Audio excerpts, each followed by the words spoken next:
One of the reasons it's so hard to focus is that you don't always know exactly what you're creating. I'm talking about the end goal, the final set of results you're working towards. Or if you do know, it doesn't really excite you. Now, last week we solved that by creating an outrageous goal. And this week we go one step further so that you never start your office hours wondering what you should be doing today ever again.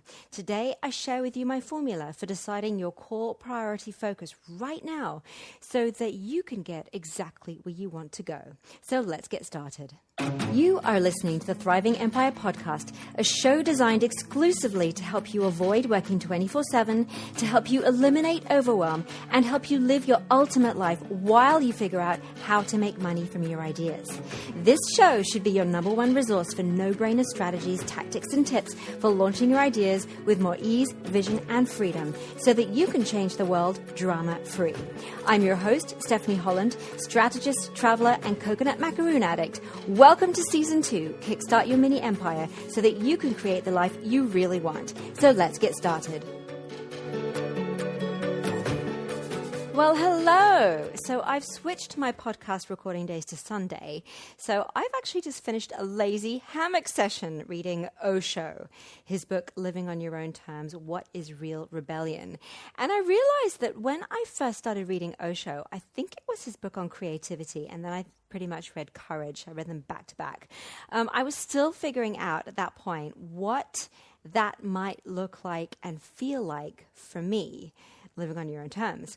And now as I read this book in my hammock with butterflies and dragonflies visiting the orchidea tree on my balcony, overlooking the South Pacific waves, I realize, oh my gosh, this is what living on my own terms looks like and feels like.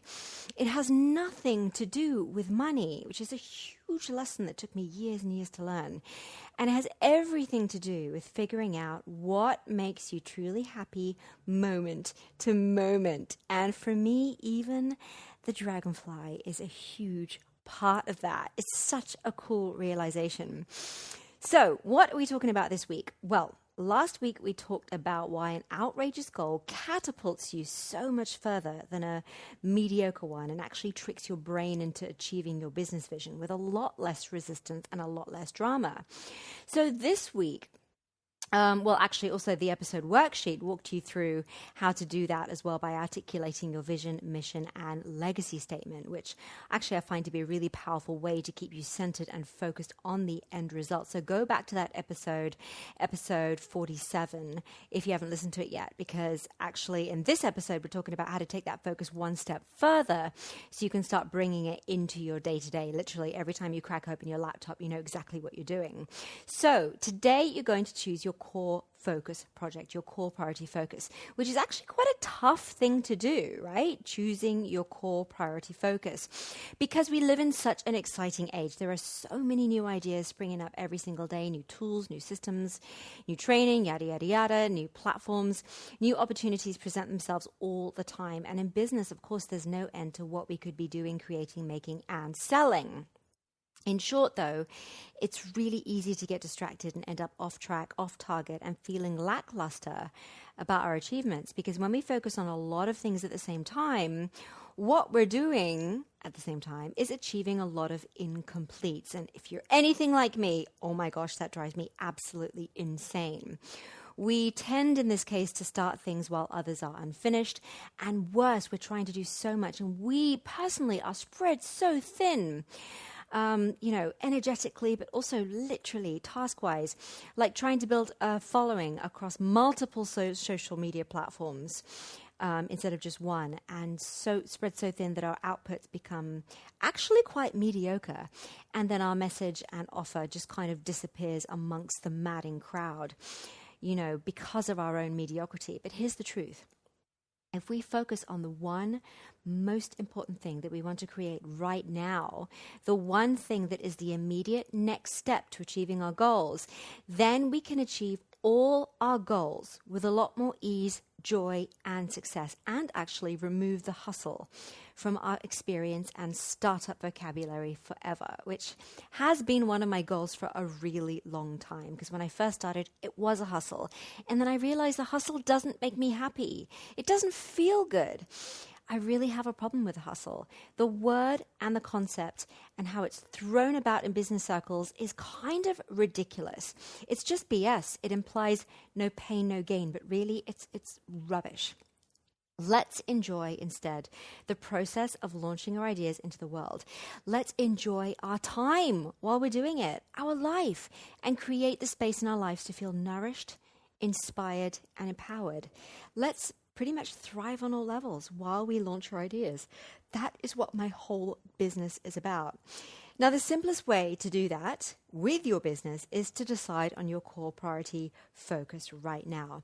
So remember, in episode 34, where you created your dynamic business vision, that's actually a great exercise to go back to and review that now. If you haven't listened to it, it's a really great one. What I want you to do is refer to the portfolio of products and services section in your business vision. And if you haven't done that exercise, just go ahead and list the products and services that you currently envision as part of your business offering. So these includes the ones you've already created, the ones you're in the process of creating, and the ones you know you want to create in the future. They're either on a list somewhere or in your mind's eye. Now, if you have a few ideas for products and services and offers, for example, in the worksheet, I exampled a book, a course, a retreat, and a mastermind, then what you can do once you have this list of things you want to create, you can actually start to determine the natural flow of your products and services, not just for you, but also for your customers, so that you can figure out which one to focus on now. So you're kind of thinking of them more as building blocks to your ultimate goal. So maybe you've created, or maybe you have goals to create a home yoga studio and an online yoga studio, for example. So a brick and mortar business and an online version of that business. Well, you'd be better off creating one of them first and then iterating with the next one. So perhaps a home yoga studio first, and then you branch out into an online yoga studio, or vice versa. It really doesn't matter, but one before the other. Or maybe within that single goal for an online business, maybe an online yoga studio, you've got ideas for a membership site or a package of one-on-one live sessions via Skype. Again, do one of them first and then the other one. Or maybe you have a dating app and live meetups for your customers, and you also offer date coaching. Well then, just figure out the natural order of those offerings that makes sense to you and your customers. Maybe you have a cold pressed juice company and offer different specialized packages for different audiences. Maybe new cleansers, advanced cleansers, cleansers for athletes. Perhaps you can roll out one product at a time and see how they go. So whatever your collection of offers or products and services, it's really a great strategy to create, launch, test, and build momentum around one at a time, because then you're likely to get them all accomplished faster if you focus on one at a time. Now, in the example I mentioned a few moments ago in the beginning, I could begin with 100% focus on, for example, a book until it's published. And then I could use the material and the structure of the book to create a course, while then also upgrading the content with my new learnings and experiences as that I roll the course out. So the course, so to speak, would be the advanced version of the teachings in the book. And then once the course is complete, I can then use my learnings and discoveries to offer a 12-person retreat, a one-on-one in-person retreat, and to create a much more immersive, personal, and intimate experience for my customers. And then when I've learned from a couple of retreats, say I do one every quarter or one every 6 months or one every year, then I could possibly channel everything I've learned into a 12-month online mastermind program, which gives me the opportunity to scale my offering nationally, globally, and amongst many more people. So if you see in this example, which I haven't done, and this is not my goal, but in this example, each product builds naturally upon the other in terms of content creation, but also in terms of building trust with my audience and guiding them through a deeper, richer experience of the thing that I'm creating. Plus, each experience builds on the previous, which basically means I'm looping customer feedback and my own learnings and my own developing wisdom into the next experience that I'm creating for my customers. So it really forms a beautiful feedback loop that benefits everyone. And although it might take 4 to 5 years to achieve all of it in succession, it means I do achieve all of it. So do you get the gist? Do you get what's happening here? So here's another thought. It's also really cool to balance out the obvious natural flow for your customers with what you really want to work on first. So what would really light you up to work on right now and for the next 12 months? Say you've got a list of 6 things you want to create, and you kind of look at those lists, or those objects on your list, and you think, oh gosh, which one do I absolutely really feel so passionate about working on right now? Also, you can ask yourself some crazy questions, like if you only had a year to live, which offer would you focus on creating? Which would bring you the most joy? So, okay, in my example, the book was the smallest iteration of the bigger idea that I have, but actually I have the resources and confidence to do the book now. But what if I instead really, really, really wanted to start at what logically seems like the third step, the retreat, the in-person retreat for 12 people? Well, then if that's the stronger impulse, I would do the retreat right now. I would change the order and the focus to focus on the retreat right now 100%. And that's also totally okay. So take into consideration also your heart's desire, because we have got to follow the joy. And of course, you can focus on 1 or 2 projects at the same time, especially if they complement each other. But personally, I've always found much greater benefit and speed from focusing on 1 at a time. So once a super wise person said, and I don't remember who, we overestimate what we can do in 1 year and underestimate what we can do in 3. And that is so, so true. So think about spreading your work out, your body of work out over a couple of years. The years are going to pass by anyway. So why not just reckon that you will have 2 to 3 completed projects in that period of time versus 5 to 6 unfinished ones? Now, your main job right now is to figure out your core priority focused so that you can create it, launch it, and start generating the results you're looking for on your way to a much bigger picture that you have for your life and your work. So if you haven't created your business vision yet, head over to episode 34.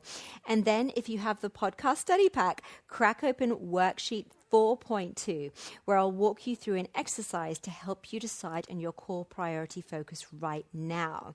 Now, if you don't have your copy yet of the podcast study pack, don't worry. You can grab your copy at stephanieholland.co/48. You'll get a worksheet for each episode so that you can implement your learnings and insights ASAP. And you'll also receive other multimedia resources that I don't share anywhere else. All for $27. What a bargain. And also, I have a favor to ask. If you're enjoying the podcast, would you please rate and review it on iTunes for me? Thank you so much. That would help me out a lot and also help other people looking for this kind of content to help them figure out how to have more freedom in their life and work. But in the meantime, keep thriving on all levels so that you can stay in the game until you get the results you're looking for. Thank you so much for joining me today. Have a beautiful week. Bye.